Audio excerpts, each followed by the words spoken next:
Hello everyone, welcome to a new Think Socio video. In our last video for Plus One Sociology, we discussed around 20 long answer questions. I'm back with more PYQs and this time we'll be discussing them chapter wise. So in this video, we'll be dealing with PYQs from part 1, chapters 1 and 2. Chapter 1, Sociology and Society. First question. Examine the naturalistic and sociological explanations of poverty. It is a three-marker question. So we make sure that we explain what is naturalistic explanation, what is sociological explanation, and explain poverty in terms of both. So a naturalistic explanation is wherein one can identify natural reasons for behavior.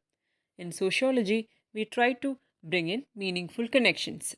So poverty under naturalistic explanation would say that people are poor because they are afraid of work or they come from problem families or are unable to budget properly or also suffer from low intelligence and shiftlessness.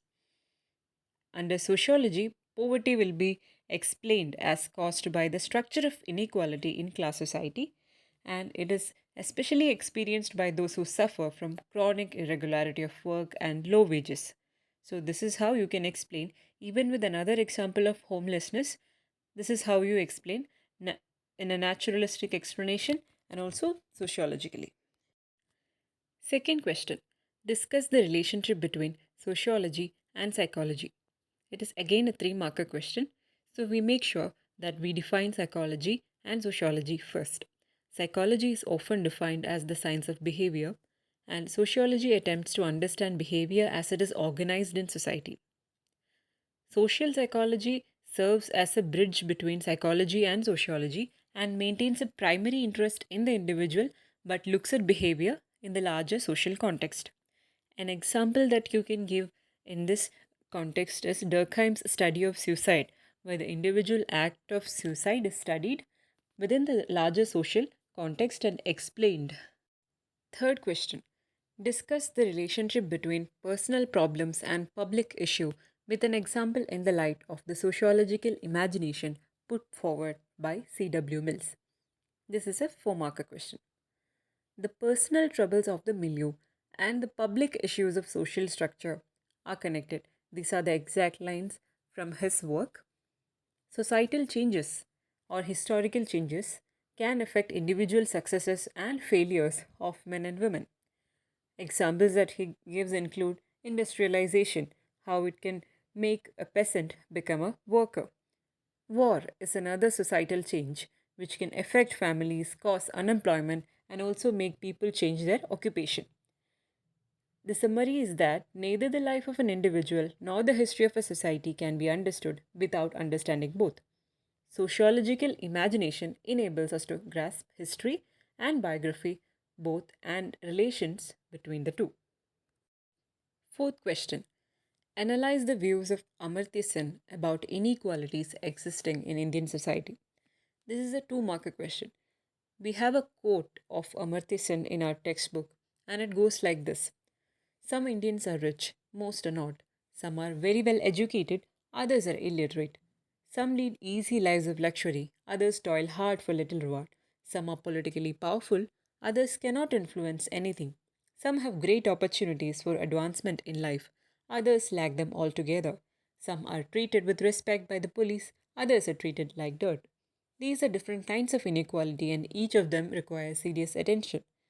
So, when we asked the views of Amartya Sen about inequalities, we need to make sure how he describes the wealth inequality, educational inequality, inequality of opportunities, of political power, and also the respect given in society. And he says that inequality is central to the differences among societies. Fifth question. Individual and society are dialectically linked. Cite any two examples to substantiate the statement.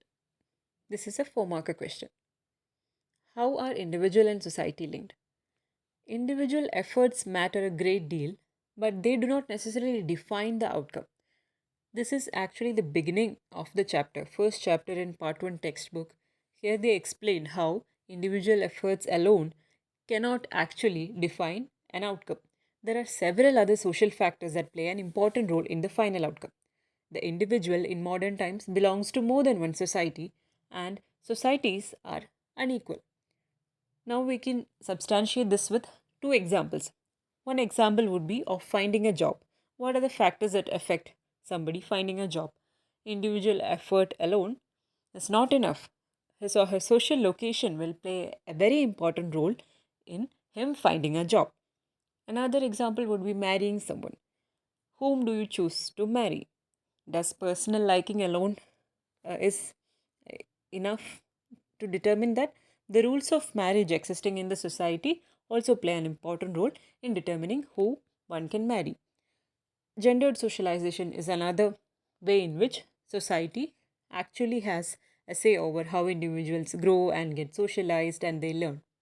So this is how essentially individual and society are dialectically linked. Question 6. Critically examine the relationship between sociology and social anthropology. It's a 6 marker question. So we need to have at least three major similarities or differences in mind. Sociology is deemed to be the study of modern complex societies, while social anthropology is deemed to be the study of simple societies. Social anthropology tended to study society as wholes, and sociologists study complex societies and would therefore focus on parts of the society. Social anthropology was characterized by a long fieldwork tradition, living in the community, and used ethnographic research methods, while sociologists have often relied on survey method and quantitative data using statistics and questionnaires. There have been several changes in the nature of sociology and social anthropology due to modernity, colonialism, globalization, and other social processes, and there has been fruitful interchanges between the two disciplines. Seventh question. Sociology and other social sciences are related to each other. Justify this statement with examples. This is a 6 marker question. So, the other social science disciplines that is mentioned in our textbook are history, political science, economics, anthropology, and psychology. In our previous video and this video as well, we have actually covered history, economics, anthropology, and psychology.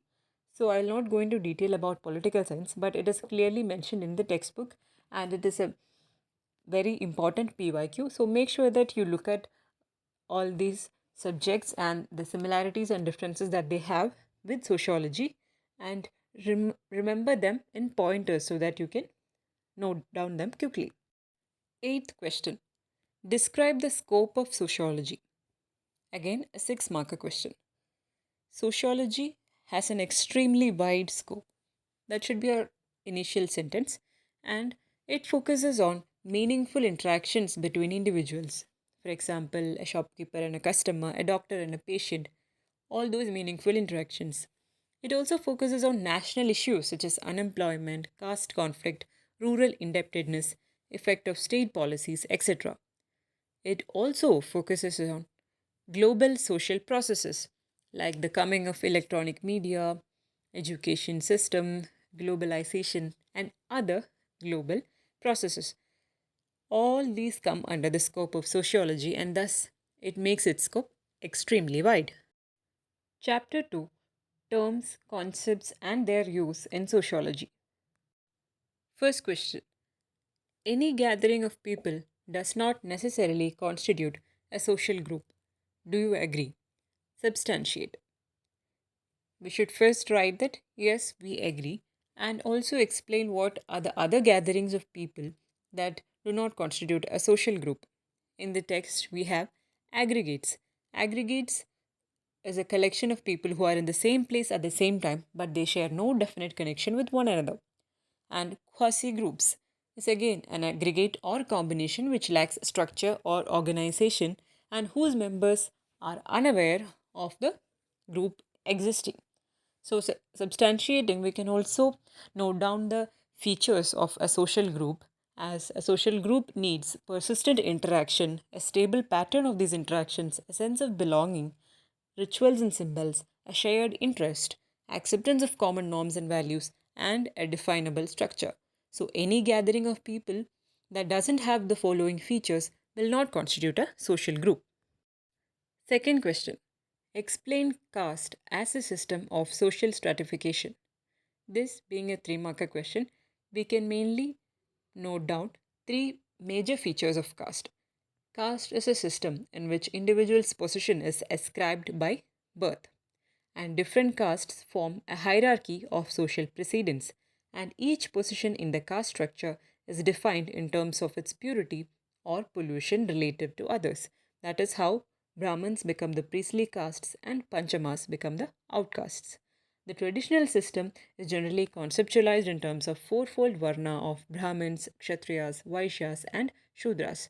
But the above three are the main features of caste as a system of social stratification.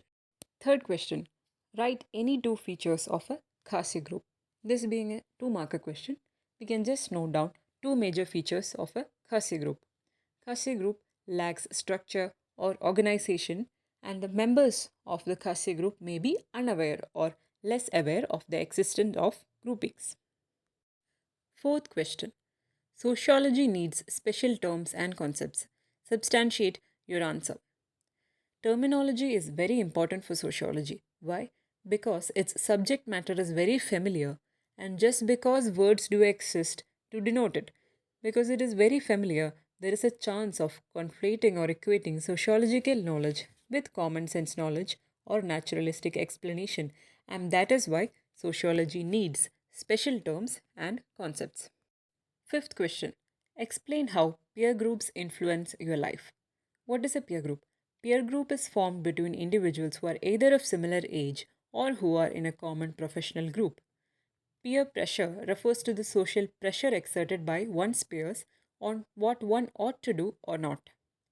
Their approval or disapproval on the way we behave, the kind of music we listen to, and the movies we watch is an example of how peer groups influence our lives. Sixth question. What is social stratification?